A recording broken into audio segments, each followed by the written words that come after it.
Hi friends, welcome to tag. Follow this channel on Instagram. ఈరోజు నేను మీకు సొరకాయతో 2 recipes చూపించబోతున్నాను. సొరకాయ 1 వీక్ వరకు ముదరకుండా ఉండాలంటే దాన్ని కాడ కట్ చేసుకొని పెట్టుకోవాలి. ఈరోజు మన రెసిపీలో సొరకాయని ఇలా పీస్గా చేసుకొని గుజ్జు తీసుకొని పక్కన పెట్టుకోవాలి. ఆ సొరకాయ గుజ్జు ఏదైతే ఉందో దానిని పీసెస్గా కట్ చేసుకోవాలి. అందులో ఉన్న సీడ్స్ మాత్రం తీయకూడదు, అలానే పెట్టుకోవాలి. ఆ తర్వాత దానికి గుజ్జు తీసిన తర్వాత చెక్కు ఉంటుంది కదండి, దాన్ని కూడా మనం ఇలా పీసెస్గా కట్ చేసుకోవాలి. గుజ్జు మొత్తం తీయకూడదు, కొంచెమే తీసుకోవాలి.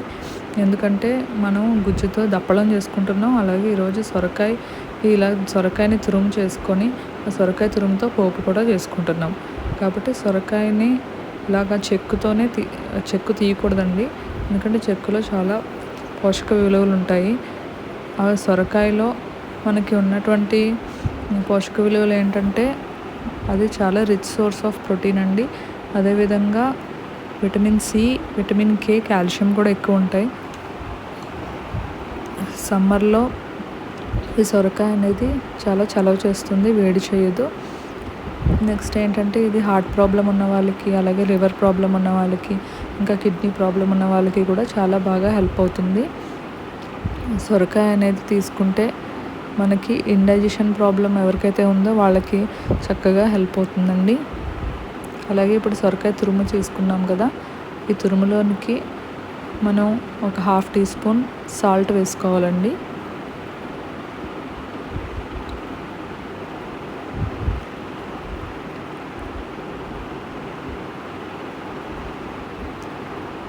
ఇలాగా సాల్ట్ వేసుకున్నాక ఈ ఉప్పు మొత్తం అందులో కలిసేలాగా కలుపుకోవాలండి. బాగా కలుపుకోవాలి. ఇలా కలుపుకొని ఒక 10 మినిట్స్ పక్కన పెట్టుకోవాలండి. ఈ సాల్ట్ అంతా అందులో కలిసేలాగా చూసుకోవాలి. అలా 10 మినిట్స్ పెట్టుకున్న తర్వాత ఇందులో నుంచి వాటర్ని బాగా మనం స్ట్రెయిన్ చేసుకొని బాగా పిండుకొని ఈ ఆనపకాయ తొక్కు ఏదైతే ఉందో దాన్ని ఒక బౌల్లోకి తీసుకోవాలండి.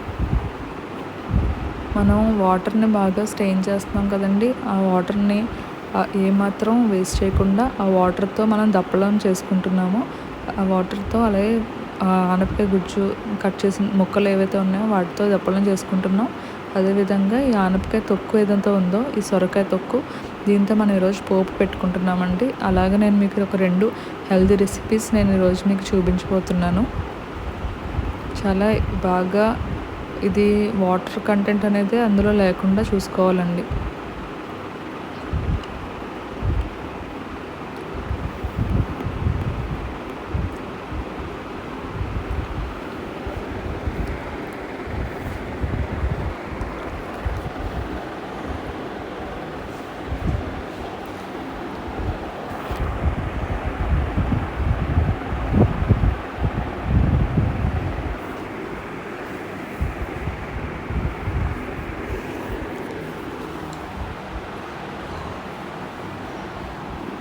సొరకాయతో పులుసు మాత్రమే కాకుండా ఇలాగా వెరైటీస్ ఆఫ్ రెసిపీస్ చేసుకోవచ్చండి.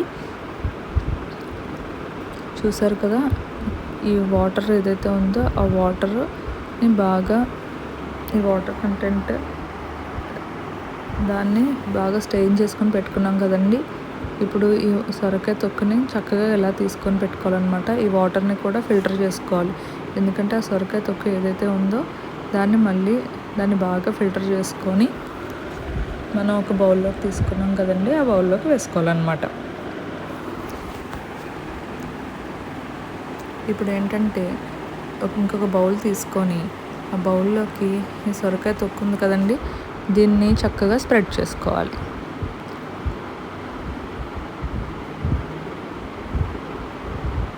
స్ప్రెడ్ చేసుకొని పక్కన పెట్టుకోవాలండి. అందులో ఎటువంటి వాటర్ కంటెంట్ ఉన్నా సరే మనం మళ్ళీ దాన్ని ఫిల్టర్ చేసుకోవాలన్నమాట. ఫిల్టర్ చేసుకొని అప్పుడు ఆ బౌల్లోకి మనం ట్రాన్స్ఫర్ చేసుకోవాలి. ఎటువంటి తడిదనం అనేది అందులో ఉండకూడదండి పోపు పెట్టుకోవడానికి.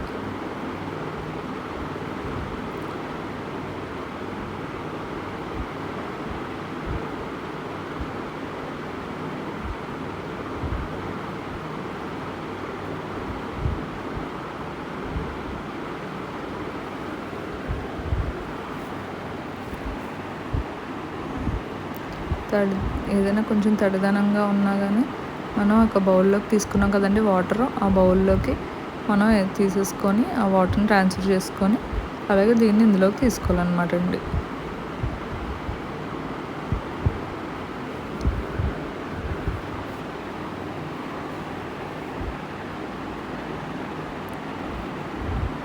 ఇప్పుడు చక్కగా ఈ బౌల్ అంతా చక్కగా స్ప్రెడ్ చేసుకున్నాం కదండి.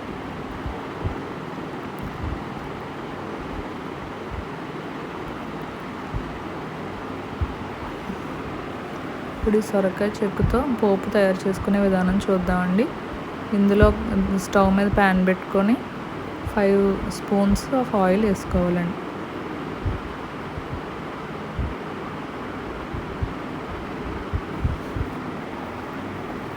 ఇది ఆయిల్ బాగా కాగిన తర్వాత బాగా కాగేలా చూసుకోవాలండి ఆయిల్.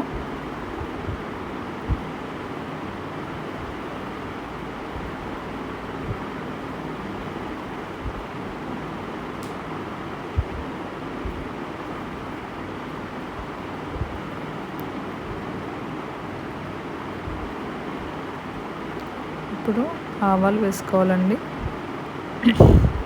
తర్వాత జీలకర్ర వేసుకోవాలి, అలాగే పోపు దినుసులు వేసుకోవాలండి, మినప్పప్పు ఇవన్నీ కూడా వేసుకోవాలి, పోపు దినుసులు అన్నీను.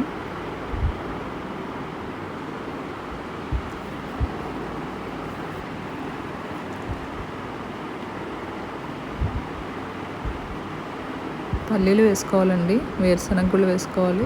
పల్లీలు అనేవి మనకి హెయిర్కి చాలా మంచిది కాబట్టి పల్లీలను వేసుకున్నాము. అలాగే వెల్లుల్లి రెబ్బలు, ఎండుమిరపకాయలు వేసుకోవాలండి.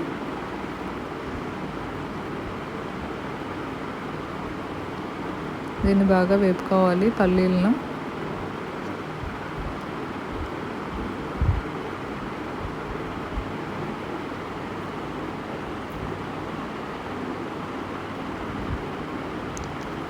ఇప్పుడు వెల్లుల్లి రెబ్బలు వేసుకోవాలి. దీన్ని వెల్లుల్లి రెబ్బలు నేను ఎందుకు వేస్తున్నానంటే దీంట్లో anti cancer and anti oxidant properties ఉంటాయి కాబట్టి నేను ఎక్కువ వెల్లుల్లి వేసుకుంటున్నానండి. వెల్లుల్లి వంటల్లో ఎంత వాడితే అంత మంచిదండి. అలాగే మనం ఇప్పుడు ఎండుమిరపకాయ కూడా వేసుకున్నాము.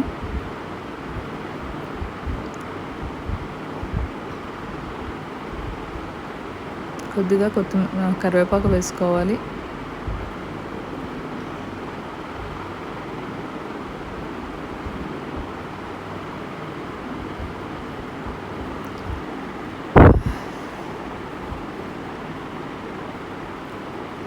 వీటిని బాగా వేపుకోవాలండి, కలుపుకోవాలి బాగా.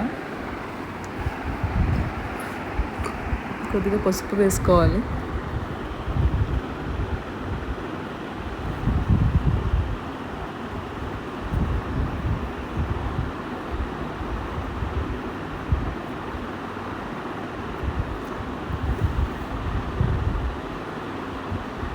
అలాగే ఇప్పుడు ఆనపకాయ తొక్కు తీసుకొని ఒక బౌల్లో వేసుకున్నాం కదండి, స్ప్రెడ్ చేసుకున్నాం కదా, ఈ ఆనపకాయ తొక్కుని ఈ ప్యాన్లోకి వేసుకోవాలండి.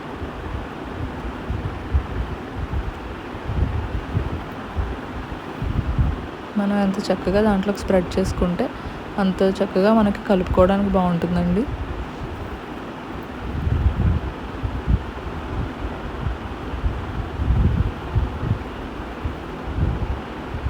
ఇప్పుడు దీంట్లో కలుపుకోవాలండి.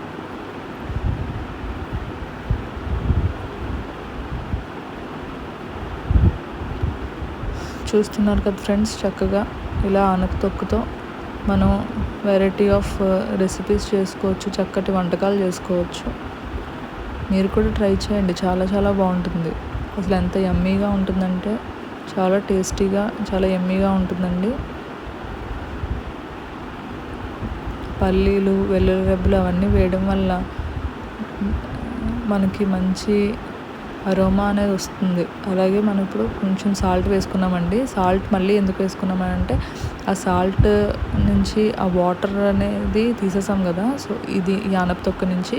సో ఆ సాల్ట్నెస్ అనేది అంతా కూడా, సాల్టీ టేస్ట్ అంతా వాటర్లోనే ఉంటుంది కాబట్టి మనం ఇందులో కొంచెం ఉప్పు వేసుకోవాలండి. ఇందులో సాల్ట్ వేసుకున్నాం కదా అని ఇందులో వేసుకోకుండా ఉండకూడదు. సాల్ట్ ఖచ్చితంగా వేసుకోవాలి. అలాగే మనం ఎండు కొబ్బరి, ధనియాలు, ఎండుమిరపకాయలు కలిపి ఒక పొడి చేసుకున్నామండి. సో ఈ పొడిని మనం ఇందులో వేసుకుంటున్నాము.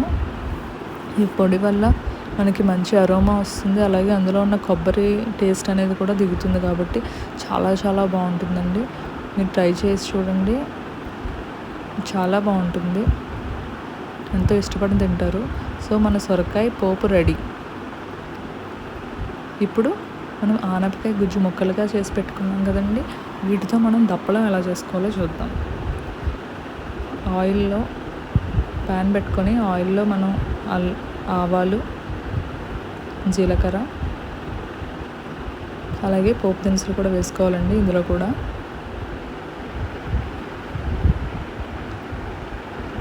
కొంచెం మెంతులు వేసుకోవాలి, చలవ చేస్తుంది. ఎందుకంటే ఆనపకాయ అనేది చలవ చేస్తుంది. అలాగే మెంతులు వేసుకుంటే ఇంకా చక్కగా చలవ చేస్తుంది. సమ్మర్లో ఇలాంటి దప్పలం అనేది చేసుకుంటే చాలా బాగుంటుంది, మనకి వేడి చేయకుండా ఉంటుందన్నమాట. ఎండుమిరపకాయలు వేసుకోవాలి, అలాగే వెల్లుల్లి రెబ్బలు వేసుకోవాలి.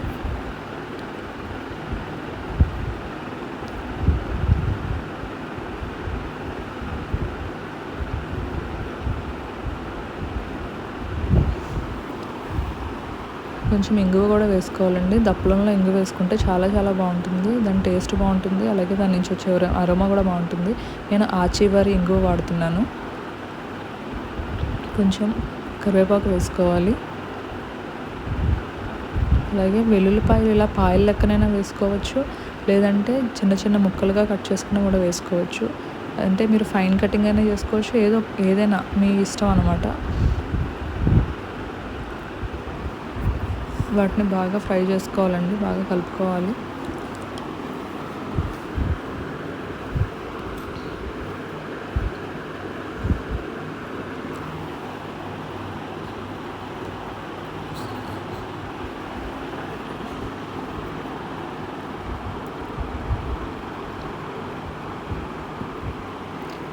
సో దీన్ని బాగా కలుపుకుంటూ ఉండాలన్నమాట.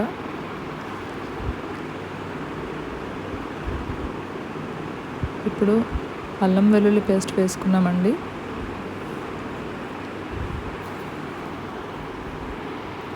అల్లం వెల్లుల్లి పేస్ట్ వేసుకున్న తర్వాత దీన్ని బాగా కలుపుతూ ఉండాలి.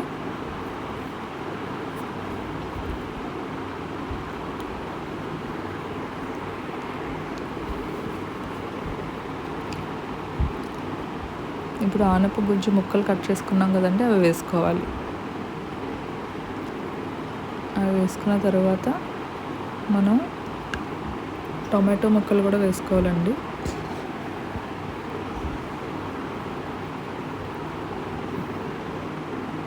వీటిని బాగా కలుపుకోవాలి.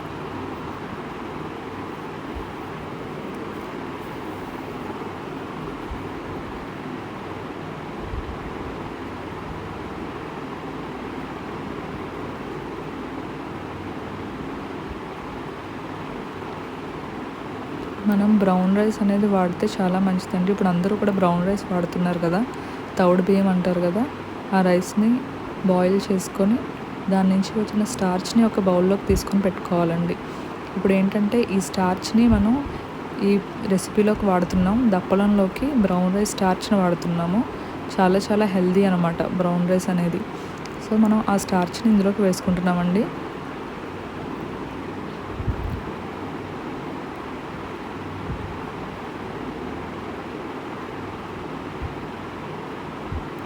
దీనిలోకి కొద్దిగా చింతపండు పులుసు వేసుకోవాలి.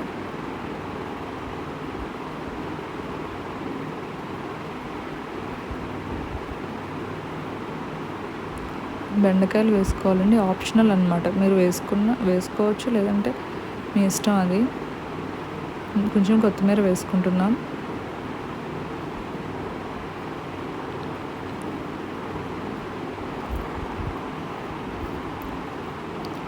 దీన్ని కలుపుతూ ఉండాలండి. బెండకాయ అనేది వేసుకోవచ్చు, లేదంటే మీ ఇష్టం అన్నమాట, అది ఆప్షనల్ అవి. సో ఇది బాగా దగ్గరికి వచ్చిన తర్వాత కొంచెం లిడ్ పెట్టుకోవాలండి. ఇప్పుడు చూసారు కదా, ఇంకా చక్కగా అది దగ్గర పడింది.